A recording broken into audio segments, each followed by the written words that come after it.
অনেক পুরনো দিনের কথা। বাগদাদ শহরে এক খুব বড় এবং ধনী ব্যবসায়ী থাকতেন, যার নাম ছিল শেখ ইমরান। শেখ ইমরানের ছিল শুধু একটিই মেয়ে, যে ছিল অত্যন্ত বুঝদার, সৎ স্বভাবের এবং চোখ জুড়ানো রূপের অধিকারী। তার আচার ব্যবহার, তার বুদ্ধিমত্তা এবং তার রূপের চর্চা সারা শহরে প্রচলিত ছিল। কয়েক বছর আগে শেখ ইমরানের স্ত্রী এই দুনিয়া ছেড়ে চলে গিয়েছিলেন, আর এখন এই বিশাল প্রাসাদে এই বাবা আর মেয়েই একে অপরের ভরসা ছিল। যখন শেখ ইমরানের মেয়ে, যার নাম ফৌজিয়া, বিয়ের উপযুক্ত হল, তখন বাবা তার জন্য একটি সম্পর্ক ভাবলেন।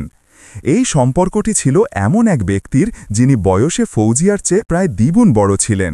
শেখ ইমরান যখন এই প্রস্তাব ফৌজিয়ার সামনে রাখলেন, তখন তার তা খুব অপছন্দ হল। তার কাছে এটা অগ্রহণযোগ্য ছিল যে সে তার যৌবন এমন একজনের নামে উৎসর্গ করবে, যিনি বার্ধক্যের দোরগোড়ায়। সে তার বাবাকে স্পষ্ট জানিয়ে দিল যে সে কোনো মূল্যেই এই প্রৌঢ় ব্যক্তিকে বিয়ে করবে না। শেখ ইমরান তার মেয়েকে খুব নম্রতা এবং কৌশলে বোঝালেন যে সেই ব্যক্তি কোনো সাধারণ লোক নয়, বরং এলাকার সবচেয়ে বড় জমিদার উমর বিন সাইদ, যিনি অফুরন্ত ধনসম্পদ এবং জমি জমার মালিক। মা, যদি তুই ওকে বিয়ে করিস, তবে ওর সমস্ত সম্পত্তি একদিন তোর এবং শেষ পর্যন্ত আমাদেরই হয়ে যাবে, শেখ ইমরান লোভ দেখিয়ে বললেন। কিন্তু ফৌজিয়া ছিল হক এবং মর্যাদার পূজারী। সে সম্পদের জন্য নিজের বিবেক এবং নিজের আকাঙ্ক্ষার সঙ্গে আপোষ করতে একবারে অস্বীকার করল এবং তার বাবার একটি কথাও শুনল না। শেখ ইমরানের মন পাথরের মতো ছিল। তিনি সামান্য ব্যবসায়ী ছিলেন না, বরং বাণিজ্যের নীতিতে চলা মানুষ ছিলেন। তিনি দেখলেন যে নরমভাবে কথা হচ্ছে না, তখন তার ক্রোধ এবং শত্রুতা তাকে অন্ধ করে দিল। তিনি তার প্রিয় কন্যার প্রতি একটুও করুণা দেখালেন না এবং সাথে সাথে এই কঠোর আদেশ জারি করলেন যে ফৌজিয়াকে প্রাসাদের সবচেয়ে ভেতরের ঘরে বন্দী করা হোক। অনেক দিন এই একাকিত্ব এবং কষ্টের মধ্যে কেটে গেল। শেষ পর্যন্ত ফৌজিয়ার মন এই বন্দিত্বে হাঁপিয়ে উঠল। অবশেষে এই বন্দিদশা থেকে মুক্তি পাওয়ার জন্য সে এক অদ্ভুত এবং বিপজ্জনক কৌশল ভাবল। একদিন সে তার বাবাকে বলল, আব্বুজান, আমি আপনাকে আর নারাজ করতে চাই না। যেই বৃদ্ধ ব্যক্তির সঙ্গে আপনি আমার বিয়ে দিতে চান, আমি এই শর্তে তাকে আমার স্বামী হিসাবে গ্রহণ করব যে আপনি আমার একটি অপূর্ব ইচ্ছা পূরণ করার প্রতিশ্রুতি দেবেন। ফৌজিয়ার এই কথা শুনে শেখ ইমরানের আনন্দের সীমা রইল না। তার মনে হল যে তার সাফল্য নিশ্চিত হয়ে গেছে। তিনি সাথে সাথে বলে উঠলেন, হ্যাঁ হ্যাঁ, আমার পেয়ারি মেয়ে, আমি তোর সব ইচ্ছা পূরণ করতে প্রস্তুত। একটা ইচ্ছার কি কথা, তুই তো শত শত ইচ্ছা করতে পারিস। আমার এই বিশ্বাস আছে যে তুই আমার সম্মান রাখবি এবং উমর বিন সাইদের সঙ্গে বিয়ে করতে রাজি হবি। তাড়াতাড়ি বল, তোর সেই ইচ্ছা কি?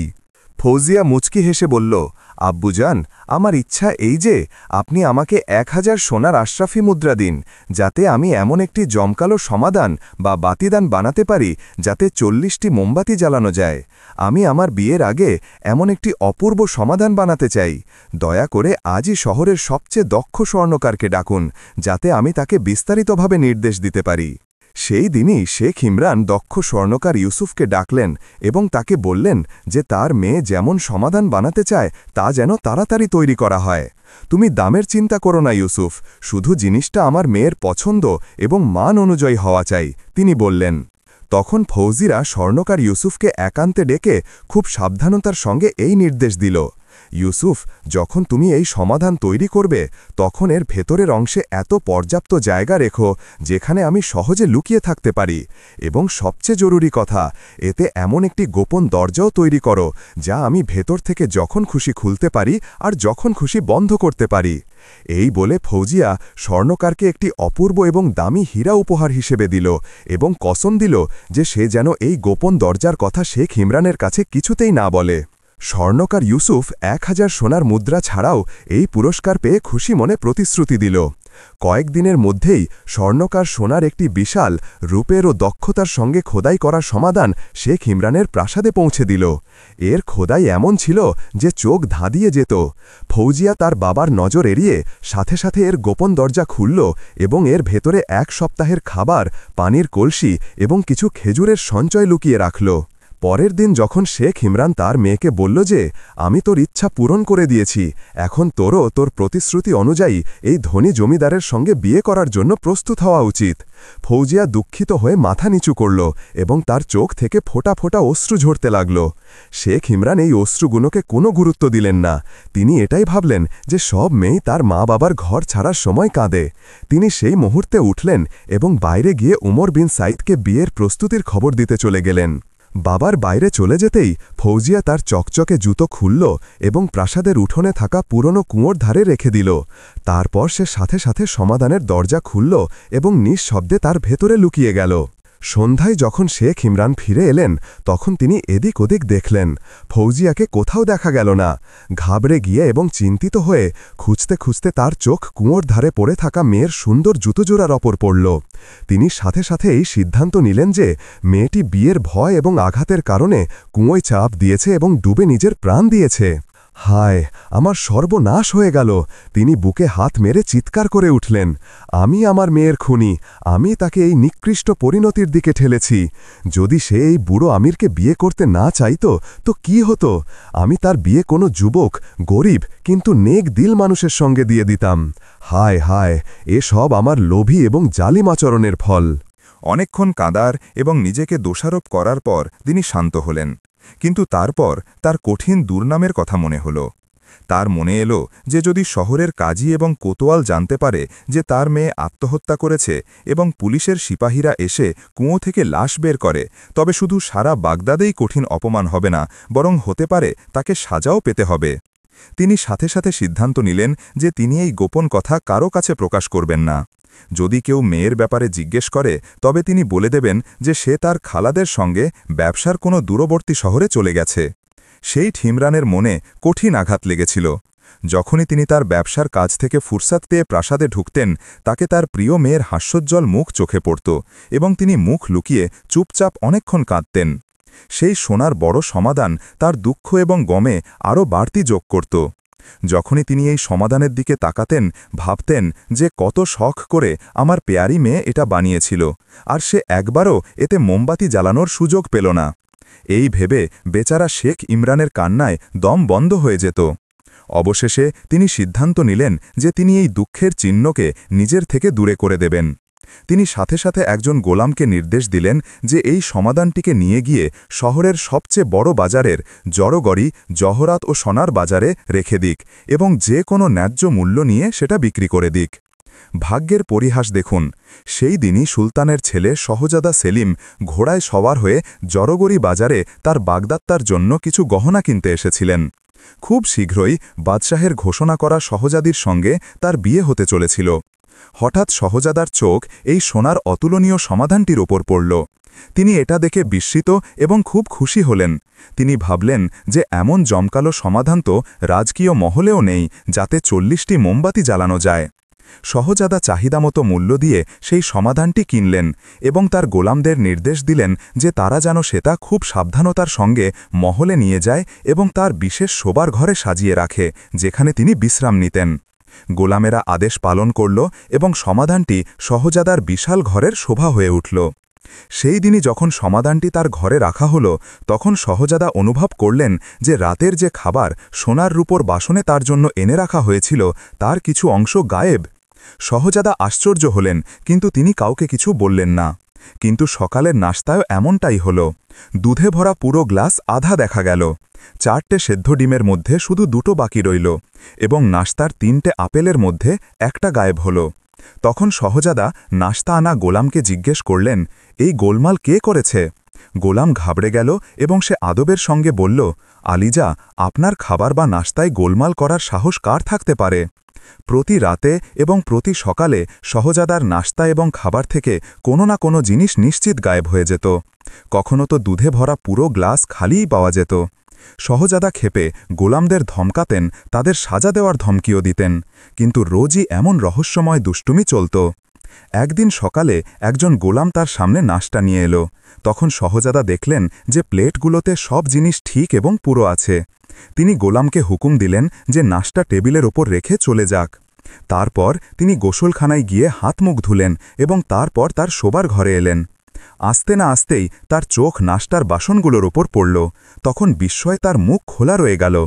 তার অনুভব হল যে হয়তো গোলামেরা ঠিকই বলছিল, নিশ্চয়ই এই ঘরে কোনো অদৃশ্য প্রাণী আস্তানা গেড়েছে।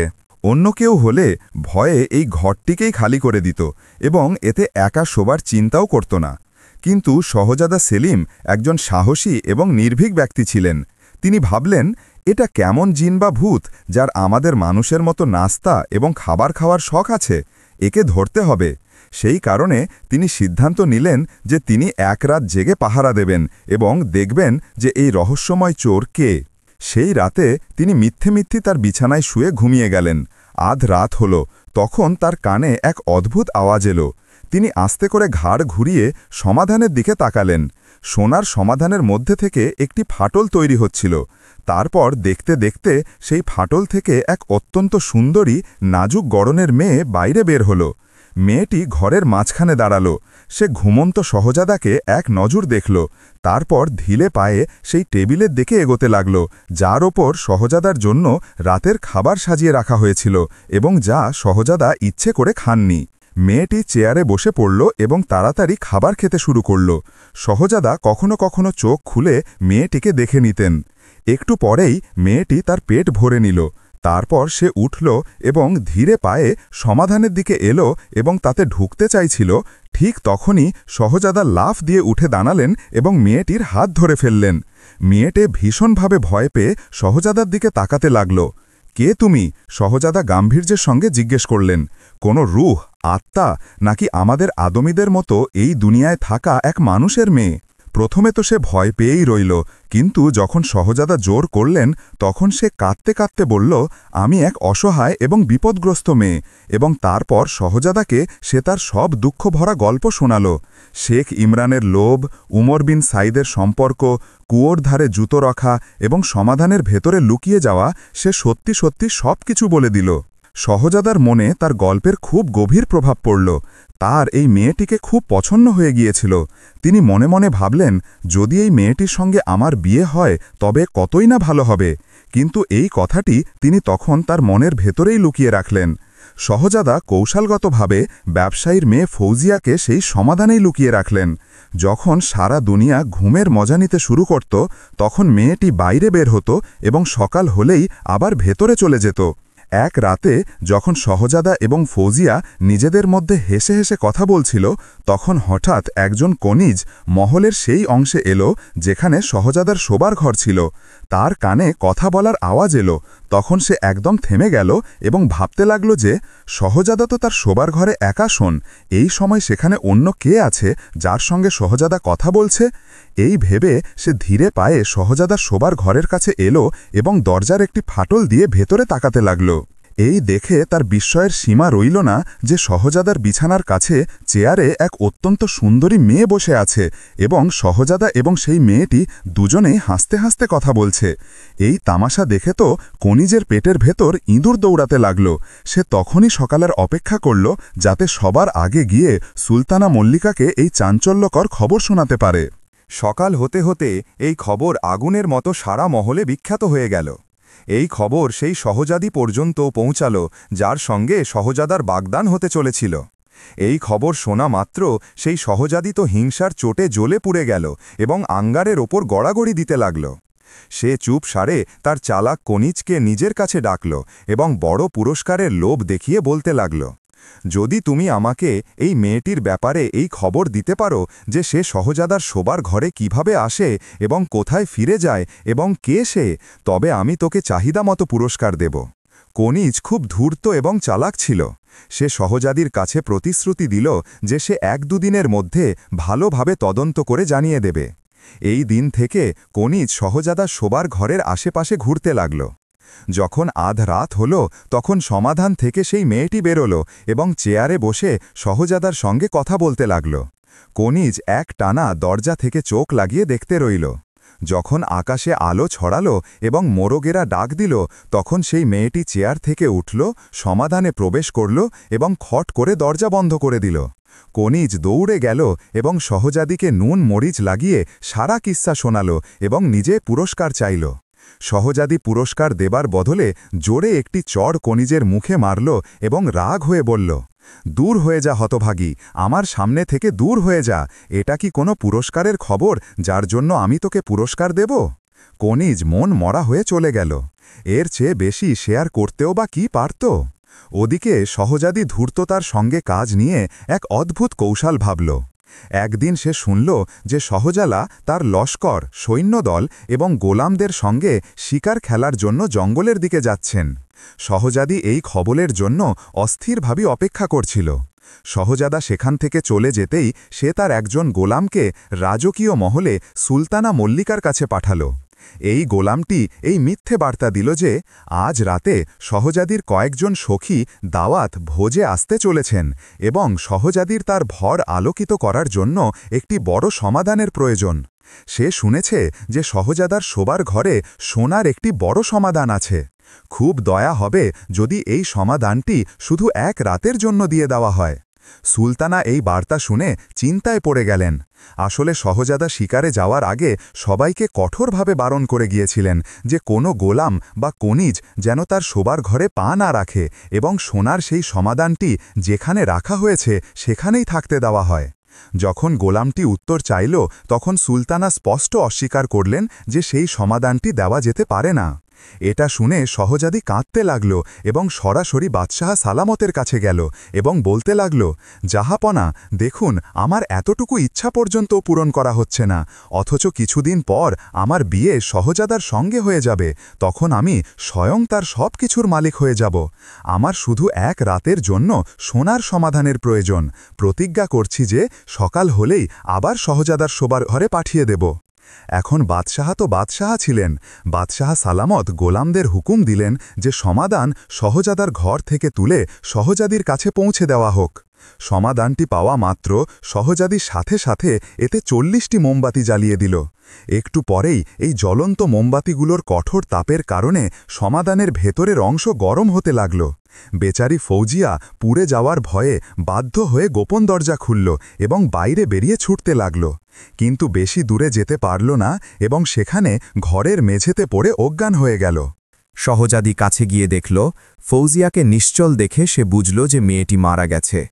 সেই মুহূর্তেই সে তার হাবশি আফ্রিকার গোলামকে ডাকল এবং বলতে লাগল, ডাকো, এই মারা যাওয়া মেয়েটিকে কোনো কাপড়ে বাঁধো এবং মহলের বাইরে জল ভর্তি গভীর খাদে ফেলে দাও।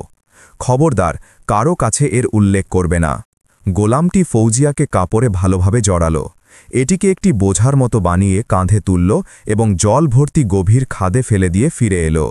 ওদিকে জলে পড়তেই ফৌজিয়ার জ্ঞান ফিরে এলো। সে আসলে মরেনি, বরং কঠোর গরম এবং ভয়ে অজ্ঞান হয়ে গিয়েছিল।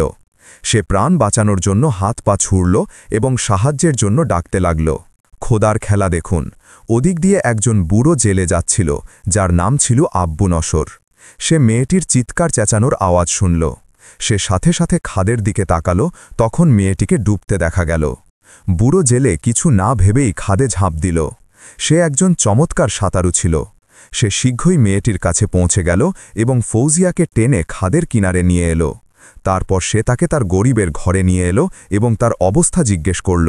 কিন্তু ফৌজিয়া শুধু এতটাই বলল, বাবা, আমি এক বিপদগ্রস্ত মেয়ে এবং আমার কোনো ঠিকানা নেই।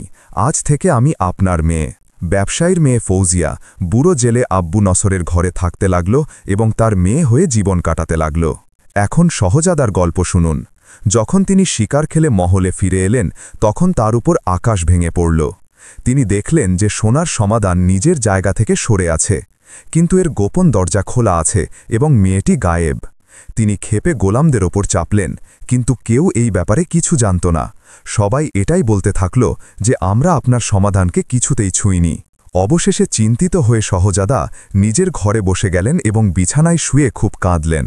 তার মনে হল যে তার রূহ, আত্মা যেন তার শরীর থেকে বেরিয়ে গেছে। সেই দিন থেকে তিনি খাওয়া দাওয়া, বেড়ানো, আমোদ প্রমোদ, হাসা বলা সব কিছু ছেড়ে দিলেন। রোজ রোজ তার অবস্থা বিগড়াতে লাগল এবং তিনি কয়েকদিনের মধ্যেই এমন দেখাতে লাগলেন যেন বছরের রোগী। বাদশাহ এবং সুলতানা তাদের প্রিয় ছেলের বিগড়ে যাওয়া অবস্থা দেখে খুব চিন্তিত ছিলেন। দেশের সব হাকিম, চিকিৎসক এবং তবিবকে, কবিরাজকে ডেকে সহজাদার চিকিৎসা করানো হল, কিন্তু কোনো ফায়দা হল না। আর এমন মনে হতে লাগল যে যদি সহজাদা আর 1-2 দিন কিছু না খান বা না পান তবে তার প্রাণ বাঁচানো খুব মুশকিল। তাকে খাওয়ানোর পান করানোর হাজার চেষ্টা করা হলো, কিন্তু কোনো চেষ্টা কাজ এলো না। অবশেষে এক জ্ঞানী উজিরের মাথায় একটি কৌশল এলো। তাড়াতাড়ি বলুন সেই কৌশলটি কি? বাদশাহ খুশি হয়ে বললেন। উজির বললেন, সেই কৌশলটি এই আলিজা, যে সমস্ত সালতানাতে রাজ্যে ঘোষণা করে দেওয়া হোক যে প্রতিটি ব্যক্তি, সে বাচ্চা হোক বা বুড়ো, পুরুষ হোক বা মহিলা, তাদের সহজাদার প্রাণ বাঁচানোর জন্য খাওয়ার বা পান করার কোনো জিনিস তৈরি করবে এবং মহলে নিয়ে আসবে। হয়তো নিজে প্রজার এই ভালোবাসা দেখে সহজাদা অনশন ভাঙতে বাধ্য হবেন। বাদশাহর এই কৌশলটি খুব পছন্দ হল। সেই দিনই সমস্ত সালতানাতে ঘোষণা করে দেওয়া হলো এবং গলি গলি এই ঢোল পেটানো হলো যে প্রতিটি ব্যক্তি তার রান্না করা সবচেয়ে সুস্বাদু জিনিস নিয়ে মহলে হাজির হোক। হয়তো কারো হাতের রান্না করা খাবার সহজাদার পছন্দ হয়ে যাবে এবং তিনি তা খেয়ে নিজের অনশন ভেঙে দেবেন। দেখতে দেখতে মহিলা কি আর পুরুষ কি সবাই রান্না করতে লেগে গেল। প্রতিটি ব্যক্তির চেষ্টা ছিল যে তার খাবার সবচেয়ে ভালো এবং সুস্বাদু হোক। কেউ জর্দা রান্না করল, তো কেউ পোলাওয়ের দেগ বড় হাঁড়ি নিয়ে রাজকীয় মহলের দিকে রওনা হল। কেউ শাহী টুকরা বানালো, কেউ কোরমা এবং মটনজান নিয়ে গেল, এবং কেউ কেউ শুধু ডাল মাস বিউলির ডাল রান্না করল। সংক্ষেপে হাজারো খাবার নতুন এবং একটার চেয়ে আরেকটা সুস্বাদু তৈরি হতে লাগল। এরা সবাই নিজেদের সহজাদাকে খুব ভালোবাসত, কিন্তু সহজাদা তার অটল ছিলেন। কি এমন সাহস যে তিনি কোনো খাবারের দিকে চোখ তুলেও দেখলেন?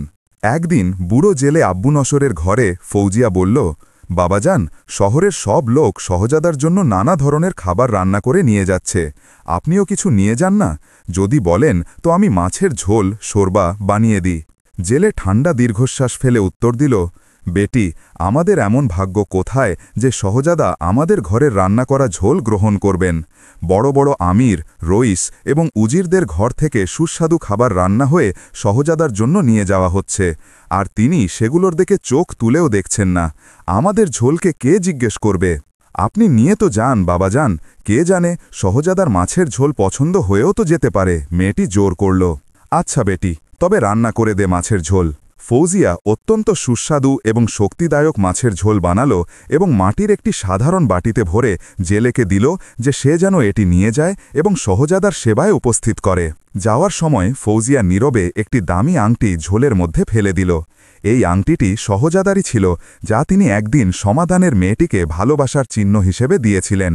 বুড়ো জেলে ঝোলের বাটি নিয়ে রাজকীয় মহলের দিকে রওনা হল। তখন লোকেরা তার খুব উপহাস করল, তাচ্ছিল্য করল এবং ঠাট্টা করল। কেউ বলল, দেখো, এই বুড়োর আক্কেল নষ্ট হয়ে গেছে যে বদবুদার মাছের ঝোল মাটির বাটিতে ঢেলে সহজাদার জন্য নিয়ে যাচ্ছে। অন্যজন আওয়াজ দিল, আরে বুড়ো মিয়া, এই অধ্যত্বের জন্য শুলে চড়ানো হবে। তৃতীয়জন বলল, গাধা চলেছে শাহী মহল পর্যন্ত। এমনি করে লোকেরা আওয়াজ করল এবং জেলের খুব উপহাস করল। সে বেচারাও ভাবছিল যে সত্যিই আমার যোগ্যতা কোথায় যে সহজাদার সামনে এই ঝোল নিয়ে যাই। কয়েকবার মনে চিন্তা এলো যে এখনই উল্টো পায়ে ফিরে যাই, কিন্তু তারপর মেয়ের কথা ভাবত যে সে কত শখ করে সহজাদার জন্য ঝোল তৈরি করেছে। যদি আমি ফিরে যাই তবে তার মাসুম নিষ্পাপ মন ভেঙে যাবে। হ্যাঁ, যদি সহজাদা উপহার গ্রহণ না করেন তবে আমার কি দোষ? এই ধরনের হাজারো কথা মনে বলতে বলতে বুড়ো জেলে অবশেষে রাজকীয় মহলে প্রবেশ করল। বাদশার পক্ষ থেকে অনুমতি ছিল যে ব্যক্তি সহজাদার জন্য খাবার নিয়ে আসবে তাকে যেন না আটকানো হয়।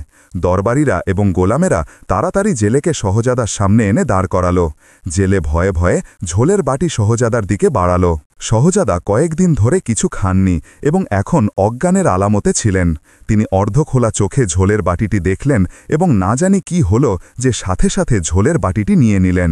কেমন চমৎকার গন্ধ এই ঝোলের, সহজাদা বললেন এবং আস্বাদ নিয়ে ঝোল পান করতে শুরু করে দিলেন। সবাই বিস্মিত এবং চিন্তিত ছিল যে এই বুড়োর ভাগ্য খুব জেগেছে।